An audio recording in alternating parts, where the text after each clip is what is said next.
Olá, boa noite.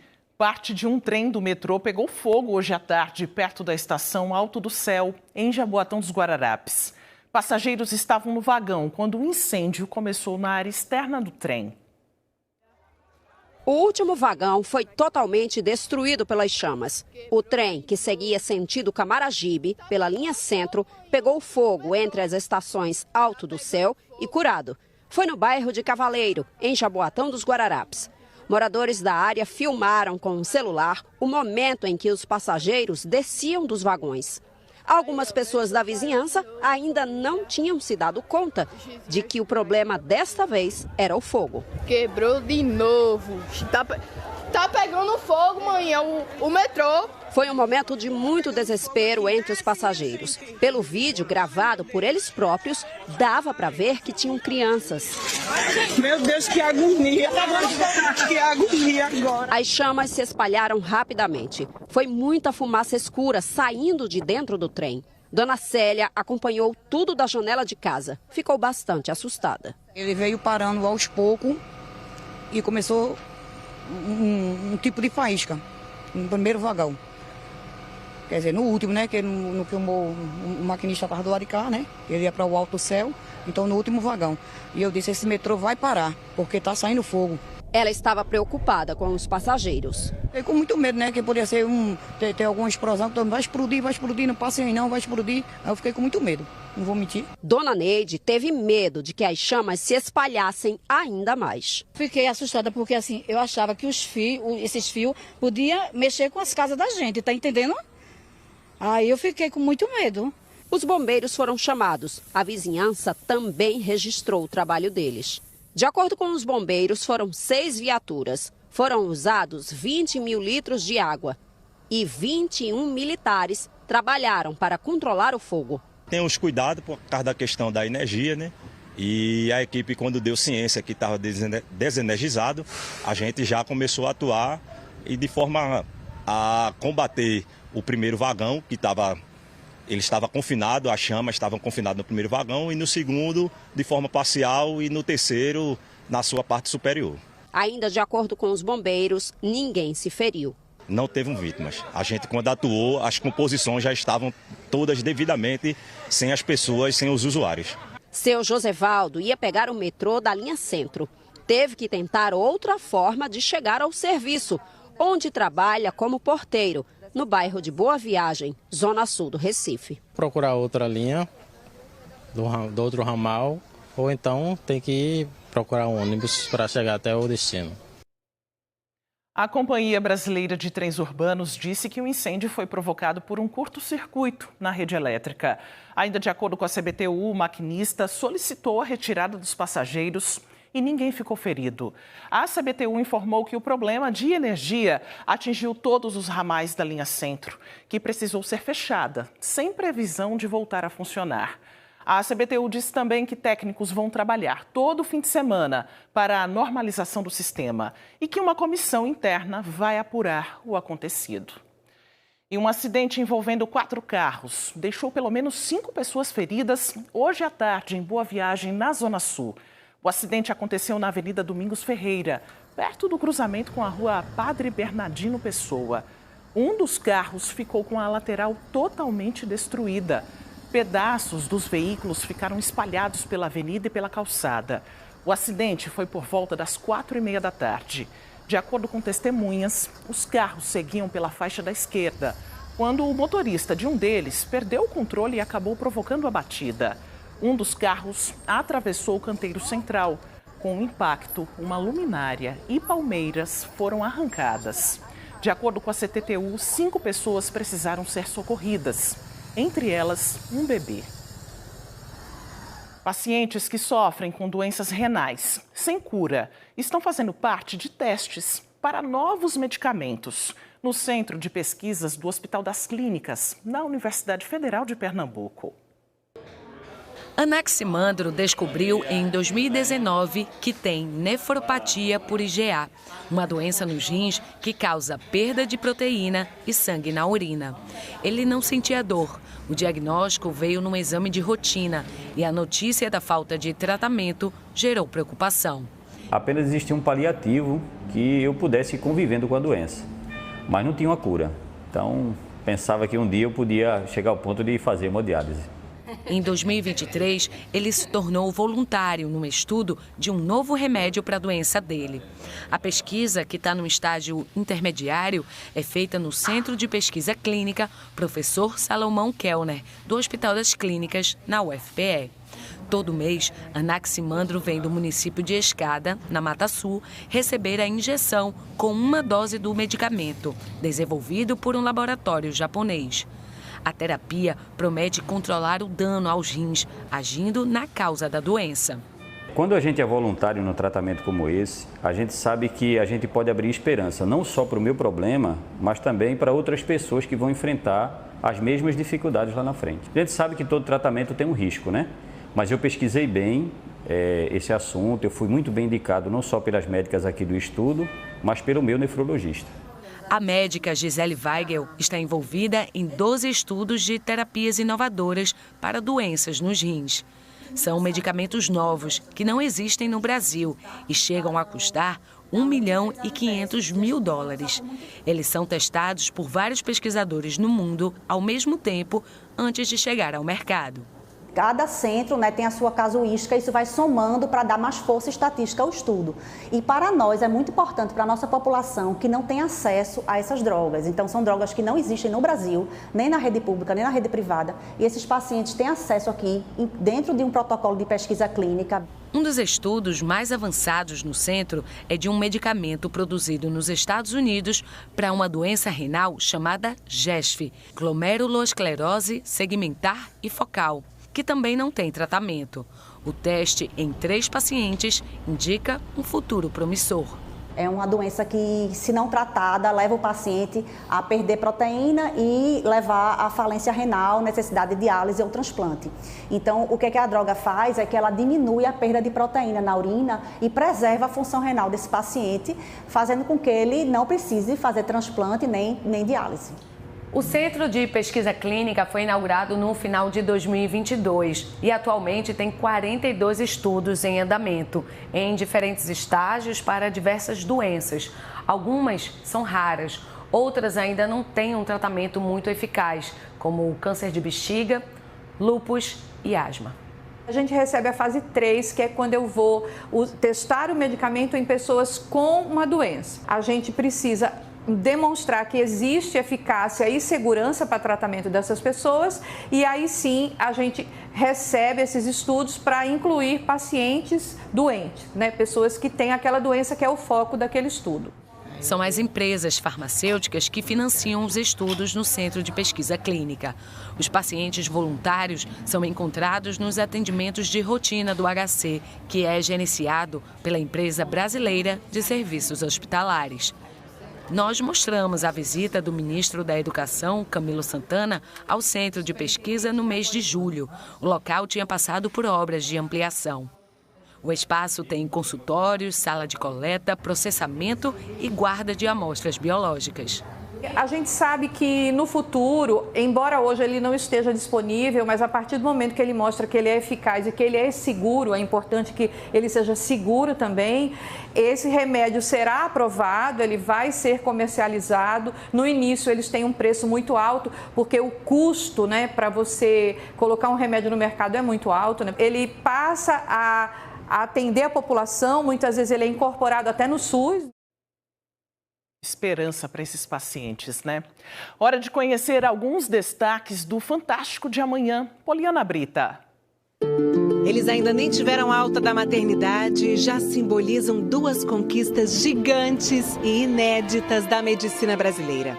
Domingo Fantástico mostra com exclusividade como estão os primeiros trigêmeos do mundo a serem gerados num útero transplantado. Todos 3 estão bem fortes. Final feliz de uma história que você acompanhou aqui no Show da Vida. E a corrida contra o tempo para localizar os ladrões de um tesouro inestimável. A polícia francesa analisa rastros de impressões digitais e materiais contendo DNA na tentativa de desvendar o roubo de joias no museu mais visitado do mundo. É logo depois do Domingão com o Hulk. Nosso domingo juntos. Em Igaraçu, um festival de aviação reúne fãs de acrobacias aéreas no Aeroclube de Pernambuco. A entrada é solidária, 2 quilos de alimentos não perecíveis. Oportunidade para quem admira ou quer conhecer um pouco mais desse esporte. A família do pequeno Vitório veio de João Pessoa, na Paraíba, para acompanhar a apresentação. O menino ficou impressionado com tudo que viu. Por que ele chamou a atenção? Porque ele andou de cabeça para baixo e fez giros. O pai e a tia também acharam o máximo a programação do sábado. É muito show mesmo. Muitas apresentações, conhece aeronaves, aviões diferentes. Todos os anos a gente participa, desse evento, é sempre emocionante. O Festival de Aviação foi no Aeroclube de Pernambuco, em Igaraçu, na região metropolitana. 12 aeronaves fizeram acrobacias e abrilhantaram o céu. O público acompanhou cada movimento. Uma das aeronaves foi pilotada por Valdones, cantor e piloto apaixonado por aviação, e que tem o título de membro honorário da Esquadrilha da Fumaça, por contribuir com a missão. Voar, subir é encantador. Ver as pessoas com os olhos brilhando, olhando para o céu, não tem preço. Então, eu fico muito feliz, agradecendo a todos do evento de 2025. Show maravilhoso e eu espero que as pessoas tenham curtido. A velocidade dessas máquinas pode chegar a 120 nós, o equivalente a mais ou menos 280 km por hora. Os aviões são usados na Escola de Aviação Civil que funciona aqui. A escola nossa aqui hoje é uma das maiores do Norte-Nordeste. A gente voa aproximadamente 600 horas por mês só de instrução. A gente tem toda a gama de cursos, desde o piloto privado, que é o início, até o piloto comercial, o piloto multimotores. Nós temos aviões multimotores também, um Senca com 2 motores, estão ali na frente para a exposição. Rosemir é aluno do curso de piloto privado. A paixão pelos ares desde criança foi a grande motivação para querer aprender a pilotar. Eu sempre busquei informações, como realizar, Para mim já era um sonho. E esse ano, 2025, foi um divisor de águas para mim, onde eu iniciei e comecei a voar aqui no Aeroclube de Pernambuco.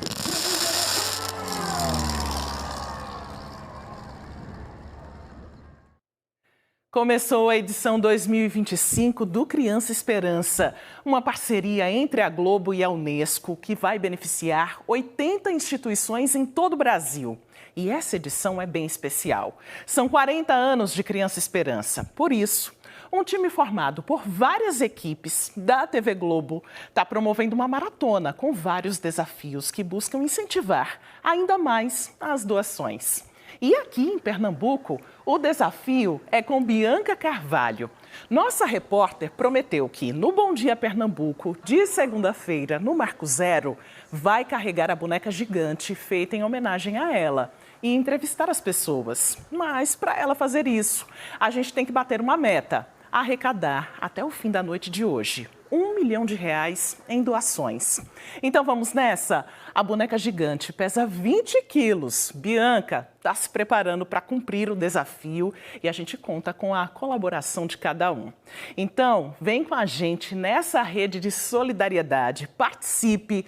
O desafio para arrecadar R$1 milhão é até hoje à noite.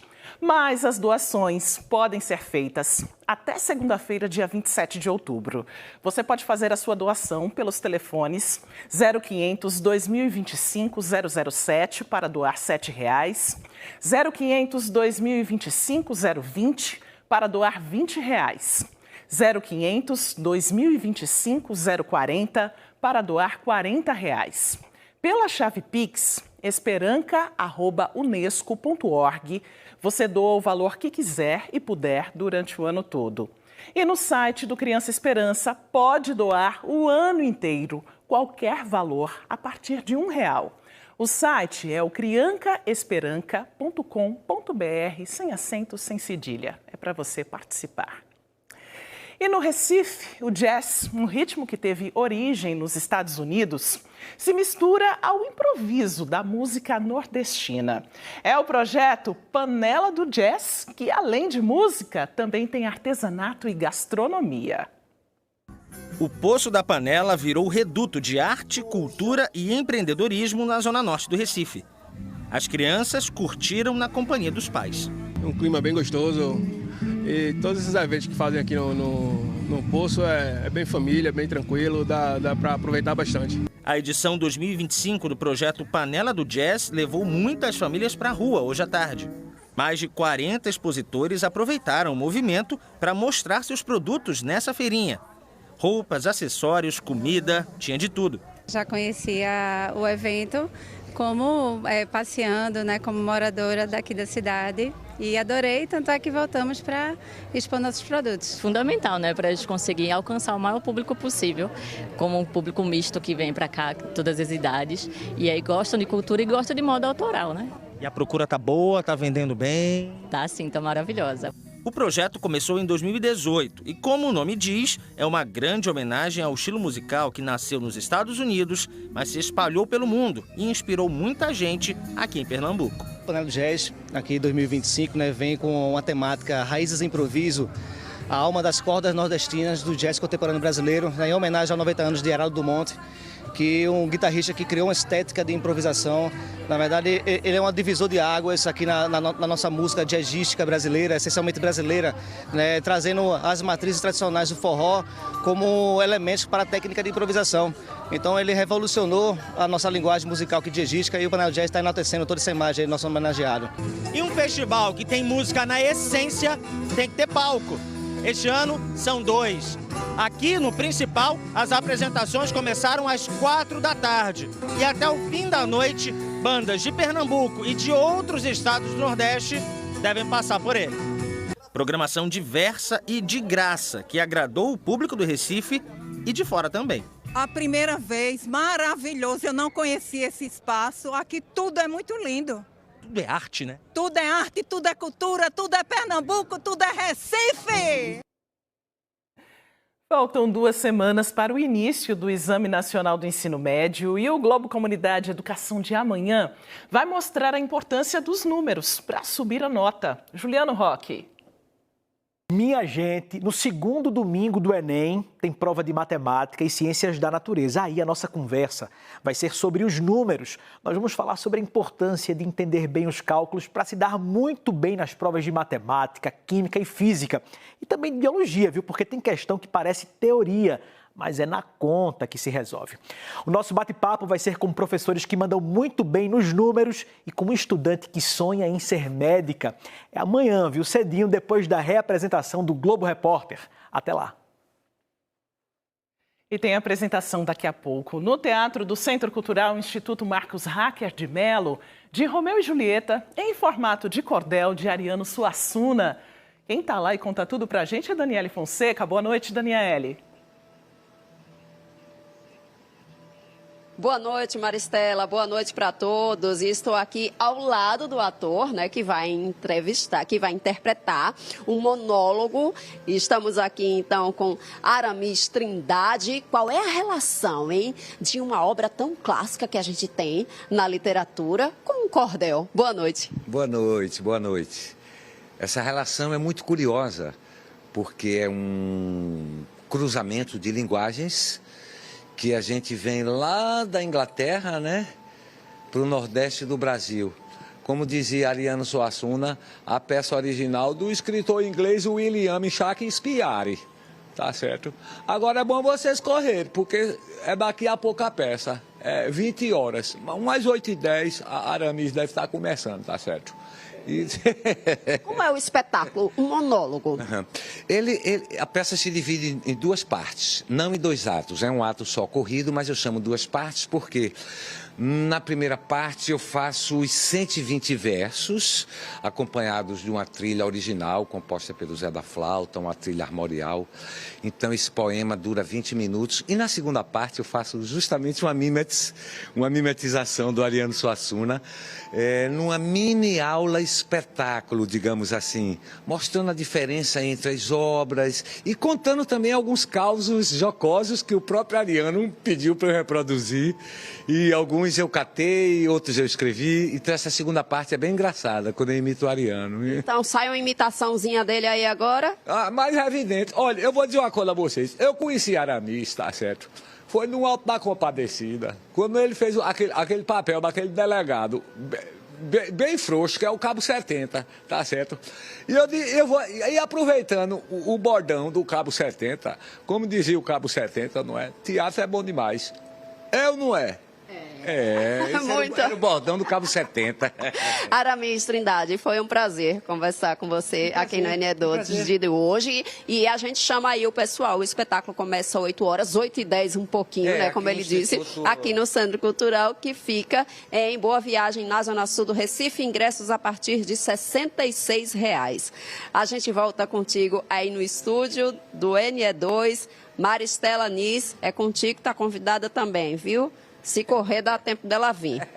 Maravilha, bom espetáculo a todos, boa noite para vocês. Nós ficamos por aqui, para você uma boa noite, um ótimo domingo. A gente se encontra na segunda, no NE1.